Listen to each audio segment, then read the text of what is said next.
Assalamualaikum warahmatullahi wabarakatuh. Izin sebelumnya kepada Bu Lustiana selaku dosen pengampu mata kuliah ventilasi tambang. Di sini kami akan mempresentasikan mengenai materi bab 1 sampai bab 5 dari mata kuliah ventilasi tambang.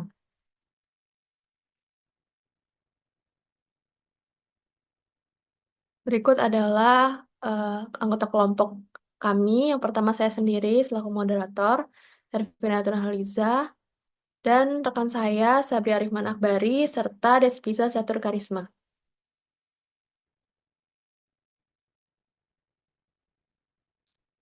Apa itu ventilasi tambang? Ventilasi, ventilasi tambang itu sendiri merupakan suatu usaha pengendalian terhadap pergerakan udara atau aliran udara tambang. Parameter yang harus dipenuhi pada ventilasi adalah jumlah mutu dan arah alirannya. Adapun tujuan utama dari ventilasi tambang adalah menyediakan udara segar dengan kuantitas dan kualitas yang cukup baik. Kemudian mengalirkan serta membagi udara segar tersebut ke dalam tambang sehingga tercipta kondisi kerja yang aman dan nyaman bagi para pekerja tambang maupun proses penambangan.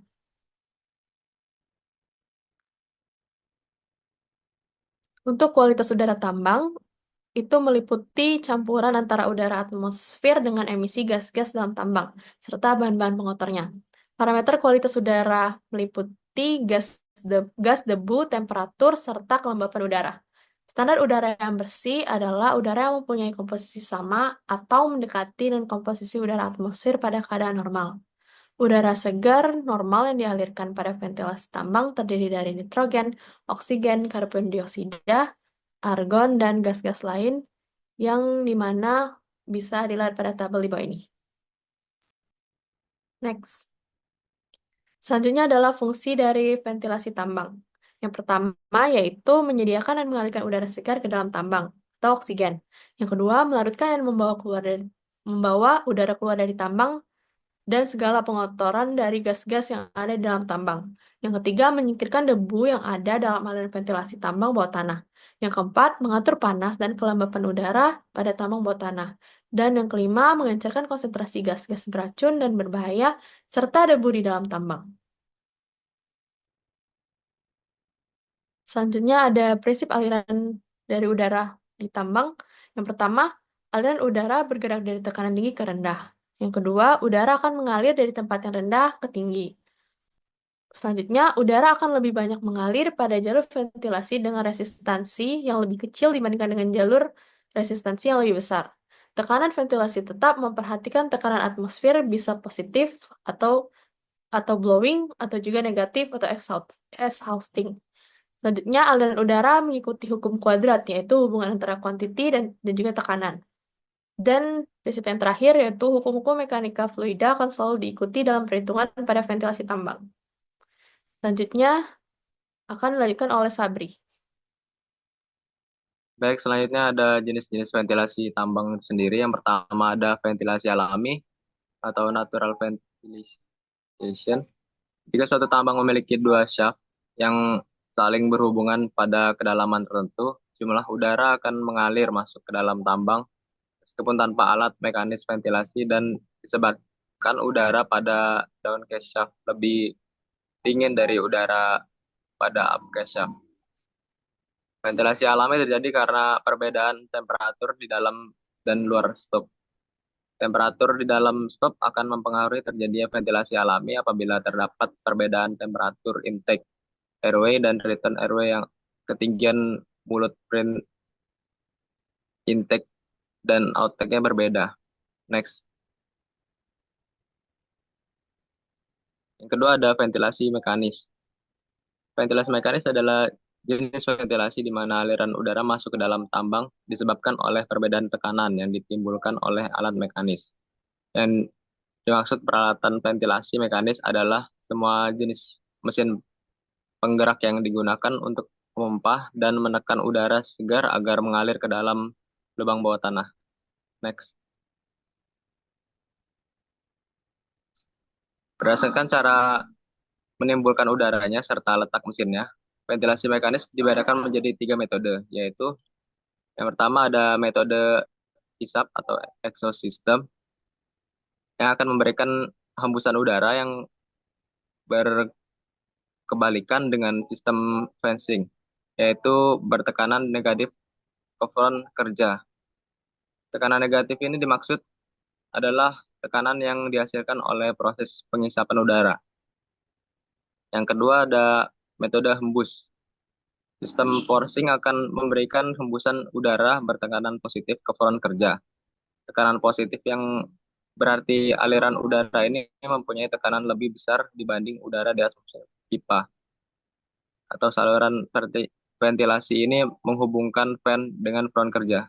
Next. Yang terakhir ada metode hisap embus atau overlap system. Sistem ini merupakan gabungan dari sistem exhausting dan forcing berbeda dengan kedua sistem di atas. Sistem ini menggunakan dua fan yang memiliki tugas berbeda satu sama lain.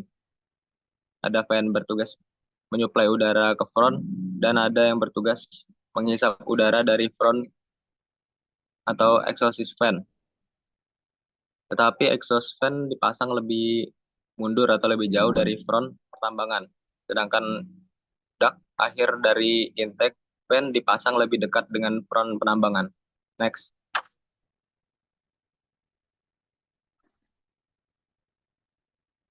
Nah, itu ada ventilasi bantu atau auxiliary ventilation. Udara ventilasi yang disalurkan ke terowongan utama maupun ventilasi permukaan kerja penambangan biasanya dilakukan dengan membawa udara masuk atau intake air secara langsung melalui jalan udara sepanjang penampang terowongan. Ventilasi juga dapat dilaksanakan dengan mengirimkan angin atau udara yang dibangkitkan oleh kipas angin lokal, airjet, dan lain-lain. Dengan menggunakan saluran udara atau air duct ke lokasi yang tidak dapat dipenuhi oleh ventilasi utama, seperti pada lokasi terowongan buntu atau lokasi pembuatan lubang maju. Dilihat dari segi fasilitas peralatan, ventilasi bantu dapat dibagi menjadi ventilasi saluran udara, gratis, dan static air move.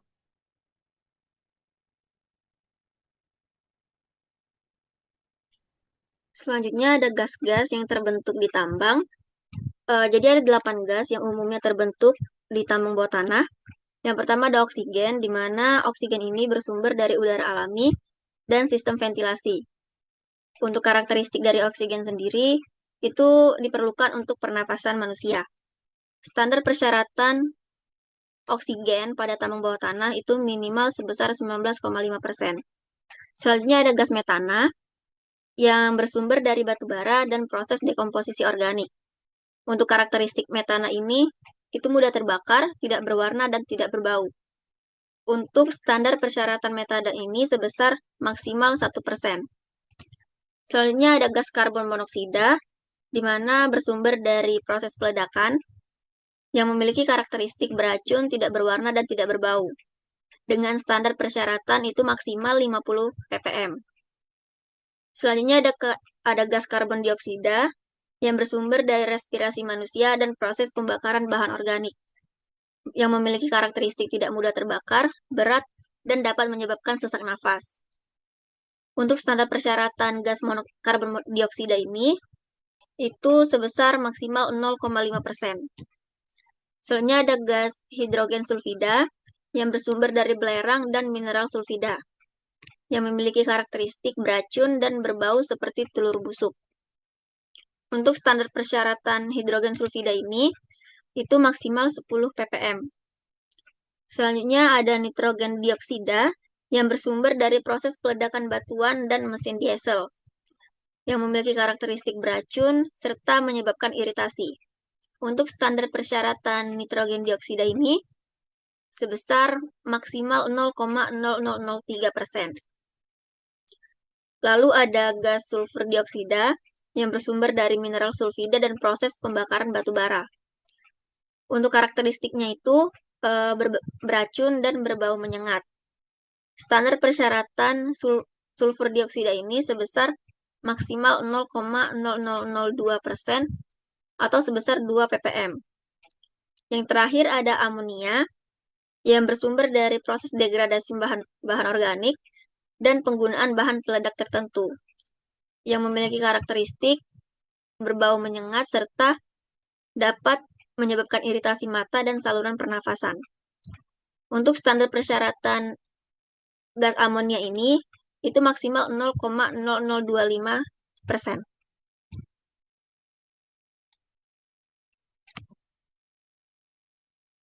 Selanjutnya ada debu-debu yang terbentuk di tambang. Debu-debu yang umumnya ada di tambang bawah tanah itu ada 8 debu. Yang pertama ada debu silika yang bersumber dari kuarsa, granit, dan pasir yang memiliki karakteristik dapat menyebabkan silikosis. Untuk standar persyaratan debu ini sebesar 0,025 mg per meter kubik. Selanjutnya ada debu batu bara yang bersumber dari batu bara, memiliki karakteristik mudah terbakar dan dapat menyebabkan pneumokoniosis dengan standar persyaratan 3 mg per meter kubik. Selanjutnya ada debu asbes yang bersumber dari asbes yang memiliki karakteristik karsinogenik dan dapat menyebabkan asbestosis dengan standar persyaratan 0,1 fiber per cm kubik. Selanjutnya ada debu kapur yang bersumber dari batu kapur dan dapat menyebabkan iritasi saluran pernafasan dengan standar persyaratan sebesar 10 mg per meter kubik. Selanjutnya ada debu nikel yang bersumber dari nikel yang memiliki karakteristik karsinogenik dan dapat menyebabkan dermatitis. Standar persyaratan debu ini sebesar 1 mg per meter kubik. Selanjutnya ada debu timbal yang bersumber dari galena yang memiliki karakteristik beracun serta dapat menyebabkan keracunan timbal dengan standar persyaratan 0,05 mg per meter kubik. Lalu ada debu seng yang bersumber dari sfalerit yang dapat menyebabkan demam asap logam dengan standar persyaratan 5 mg per meter kubik. Yang terakhir ada debu aluminium yang bersumber dari bauksit serta proses peleburan aluminium yang memiliki karakteristik mudah terbakar dan dapat menyebabkan fibrosis paru dengan standar persyaratan 1 mg per meter kubik. Lalu ada prinsip pengaliran udara serta kebutuhan udara tambang, di mana ada yang namanya head loss, yaitu penurunan energi atau tekanan udara yang terjadi akibat gesekan dan hambatan-hambatan lain yang dihadapi oleh aliran udara saat melalui saluran ventilasi tambang. Di mana head loss ini dalam aliran fluida dibagi menjadi dua komponen, yaitu friction loss atau HF dan shock loss atau HX. Untuk rumus head loss itu sendiri yaitu head loss sama dengan friction loss ditambah dengan shock loss. Selanjutnya friction loss atau HF akibat gesekan dalam aliran udara melalui lubang bukaan di tambang bawah tanah 70 hingga 90% dari total kehilangan atau head loss. Friction loss merupakan fungsi dari kecepatan aliran udara, kekasaran muka lubang bukaan, konfigurasi yang ada di dalam lubang bukaan, karakteristik lubang bukaan, dan dimensi lubang bukaan. Lalu ada shock loss, di mana shock loss ini dapat terjadi akibat dari adanya perubahan arah aliran dalam saluran atau luas penampang saluran udara dan merupakan tambahan terhadap friction loss. Selanjutnya saya kembalikan ke moderator. Baiklah, kesimpulan yang didapat pada materi bab 1 sampai bab 5 mata kuliah ventilasi tambang ini, yaitu ventilasi tambang sendiri merupakan sistem untuk mengatur aliran udara di tambang bawah tanah guna menyediakan udara segar yang cukup baik, baik dari segi kuantitas maupun kualitas. Jenis ventilasi tambang sendiri dibagi menjadi 3, yaitu ventilasi alami, ventilasi mekanis, serta ventilasi hisap embus. Untuk aliran udara dari ventilasi ini mengikuti prinsip mekanika fluida dan hukum kuadrat, bergerak dari tekanan tinggi ke rendah, serta mengalami head loss akibat gesekan atau friction loss, serta perubahan arah aliran atau shock loss. Selain itu juga dijelaskan mengenai berbagai gas berbahaya serta debu tambang yang dapat membahayakan kesehatan pekerja. Oleh karena itu, sistem ventilasi ini sangat penting dalam menjaga kualitas udara di lingkungan kerja tambang bawah tanah. Sekian presentasi dari kelompok kami. Wassalamualaikum warahmatullahi wabarakatuh.